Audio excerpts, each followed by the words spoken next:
Golconda jewellers తెలంగాణలో మొట్టమొదటి factory outlet మన కొత్తపేటలో ఫిబ్రవరి 14న గొప్ప శుభారంభం. నమస్కారం.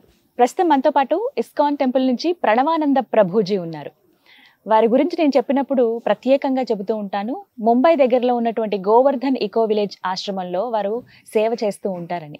ప్రస్తుతం అదే ఆశ్రమంలో నేనున్నాను. వారు ఎప్పటి నుంచో ఆహ్వానిస్తూ ఉన్నారు. ఒకసారి మీరు కూడా రండి, ఇంకా ఎక్కువ మందికి తెలిసే అవకాశం ఉంది. ముందు మీరు అనుభూతి చెందుతారు అంత అద్భుతమైన వాతావరణాన్ని, ఆ కృష్ణతత్వాన్ని మీరు కూడా రుచి చూస్తారు. ఆయన ప్రేమ ఎలా ఉంటుందని చెప్తే ఇక్కడికి రాగానే అద్భుతమైన వాతావరణం. ప్రభుజీ చాలా చక్కగా రిసీవ్ చేసుకున్నారు. ఎన్నో ప్రదేశాలని మాకు చూపించారు అన్ని.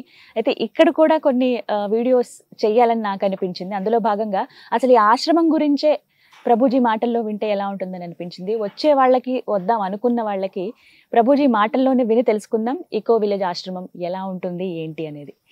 ప్రభుజీ నమస్కారం. హరే కృష్ణ. నమస్కారం అండి. ఎలా ఉన్నారు? బాగున్నా, మీరు ఎలా ఉన్నారు? చాలా చాలా బాగున్నాను. చాలా సంతోషం ఫస్ట్ మాట్లాడడం. చాలా మంది కోరుకునేది ఏంటంటే మేము చాలా హెల్దీగా ఉండాలి, ఆరోగ్యమే మహాభాగ్యం. ఇది అందరూ కోరుకునేది, చాలా మందినే కాదు. ఇందులో భాగంగా స్పిరిచువల్ హెల్త్ అనే మాట ఈ మధ్య నేను వింటూ ఉన్నాను.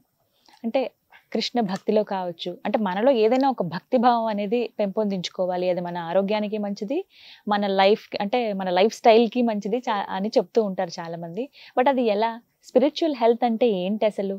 మేము అది పొందాలంటే ఏం చేయాలి? ఇలా చాలా సందేహాలు ఉన్నాయి. మీ సమాధానం?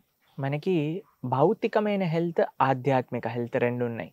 భౌతికమైనది అని అంటే మనం ప్రతి ఇయర్కి ఒకసారి అయినా చెకప్ చేసుకుంటాం, ఫుల్ బాడీ చెకప్ అని చేసుకొని అన్ని పార్ట్స్ ఎలా ఉన్నాయి, అన్ని బాగా పనిచేస్తున్నాయా, అన్నిట్లో ఆయిలింగ్ ఉందా, అన్ని నడుస్తున్నాయా బాగా, జాయింట్లన్నీ, బ్లడ్ ఎలా ఉంది అన్ని కూడా తెలుస్తుంది అనమాట. దాంట్లో మన కార్కి సర్వీసింగ్ చేయించి చెకప్ చేసినట్టుగా అలానే మన శరీరం కూడా ఒక యంత్రం లాంటిదండి. మనం చెప్పుకున్నాం ఈ యంత్రానికి కూడా మనం చెకప్ చేస్తున్నాం, బాగా అన్ని యంత్రానికి కావాల్సిన అన్ని కూడా పెడుతున్నాం. కానీ మనం మర్చిపోయేది ఏంటంటే లోపల ఉండే డ్రైవర్ని. ఇప్పుడు ఎంత మంచి కారు కొన్నా సరే డ్రైవింగ్ చేసేవారు లేదంటే ఏం సుఖం అండి. అంతే కదా. కాబట్టి మనం ఈ శరీరం ఈ యంత్రం అయితే లోపల ఉండే డ్రైవర్ ఎవరైతే ఉన్నారో ఆత్మ. ఆత్మ ఆధ్యాత్మికం, శరీరం భౌతికం. Body is material and soul is spiritual. కాబట్టి రెండు హెల్త్ మీరు అన్నారు కదా, బాడీలీ హెల్త్, బాడీ కావాల్సిన అన్నీ మనం చేస్తున్న, మసాజ్ చేయించుకుంటాం, తర్వాత మేకప్ వేసుకోవచ్చు, అన్నీ కూడా సరంజామా అన్ని రెడీగా ఎక్కడికి వెళ్ళినా సరే మనం తీసుకెళ్లాల్సిందే, అంతే కదండి.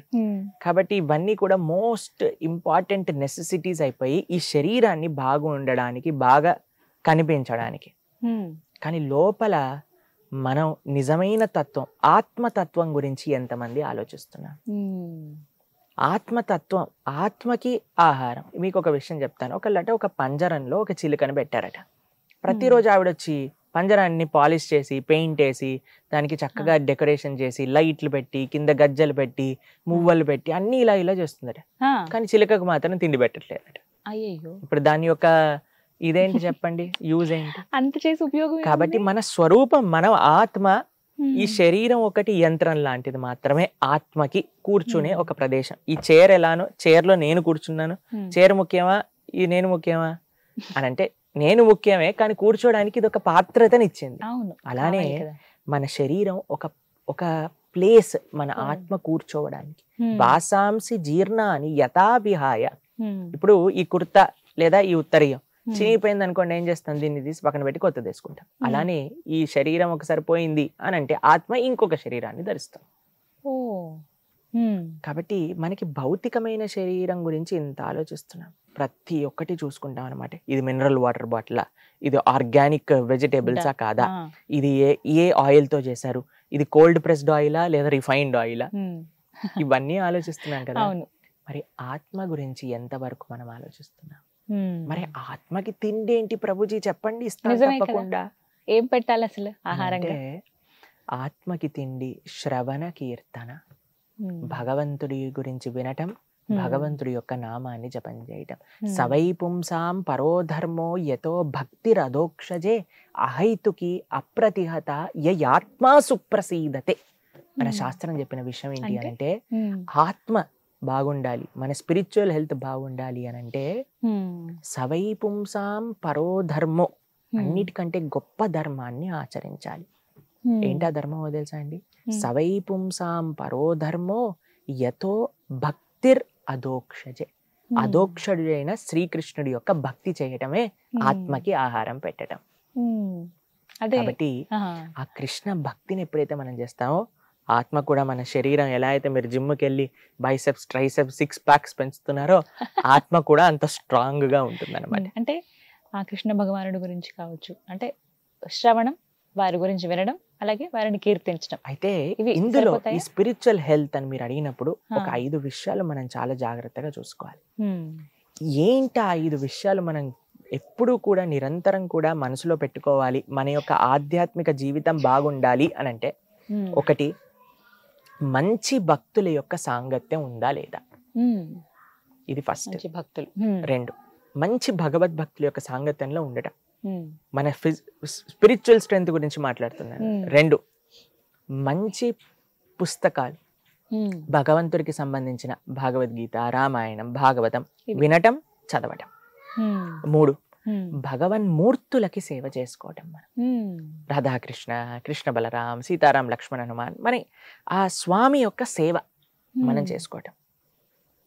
4, భగవన్నామాన్ని పలకటం. హరే కృష్ణ హరే కృష్ణ కృష్ణ కృష్ణ హరే హరే, హరే రామ రామ రామ హరే హరే. భగవన్నామాన్ని పలకటం. 5 ఏంటో తెలుసా అండి?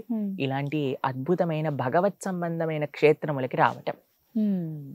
ఈ 5 కూడా నిరంతరం మనం చేసుకోగలిగితే మన స్పిరిచువల్ బ్యాటరీ రీఛార్జ్ అయ్యి ఉంటుంది.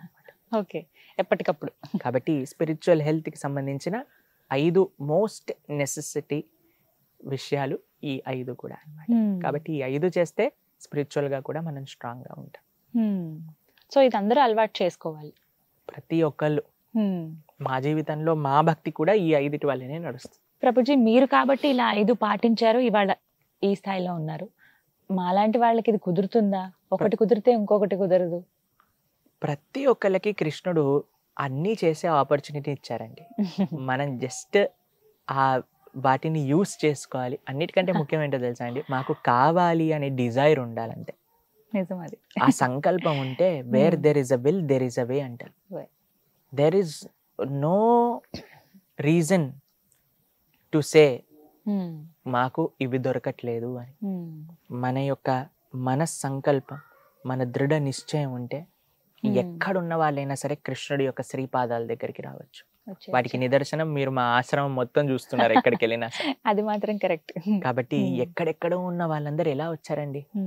మనం ఈ ప్రపంచంలో, భారతదేశంలో, తెలుగు రాష్ట్రంలో హిందువులుగా పుట్టిన వాళ్ళకి మనకి ఇవి లభించట్లేదు అని మనం అనుకుంటే ఈ ప్రపంచం నలుమూలల నుంచి వచ్చిన భక్తులందరికీ ఏ విధంగా లభించుంటుందో ఒకసారి ఆలోచించండి. అసలు పుట్టినప్పటి నుంచి తెలియదు వాళ్ళకి కదా అలాంటి వాళ్ళు. కాబట్టి ఆ భగవత్ కృప, ఆ భగవంతుడు అంటే ఎవరో తెలుసుకోవాలి అనే ఇచ్చ ఉన్న ప్రతి ఒక్కళ్ళకి స్వామి ప్రదానిస్తారు. మనకి జస్ట్ ఆ సంకల్పం, ఆ ఇచ్చ మన మనసులో ఉండాలి, నుంచి రావాలి. అది కానీ మీరు పెట్టుకోండి, ఎలా కృష్ణుడు ఇవ్వడం మేము చూస్తాం, తప్పకుండా ఇస్తారు. మీ అందరికీ ఆ భగవంతుడు చక్కగా భక్తి చేసుకునే మంచి మనస్సంకల్పం ఫస్ట్, దాంతో సంబంధించిన మిగతా శక్తి మొత్తం కూడా మీ అందరికీ ఇవ్వాలి అని ఆ స్వామికి నేను ప్రార్థన చేస్తున్నాం మా వైపు నుంచి కూడా. ధన్యవాదాలు ప్రభుజీ. హరే కృష్ణ. హరే కృష్ణ.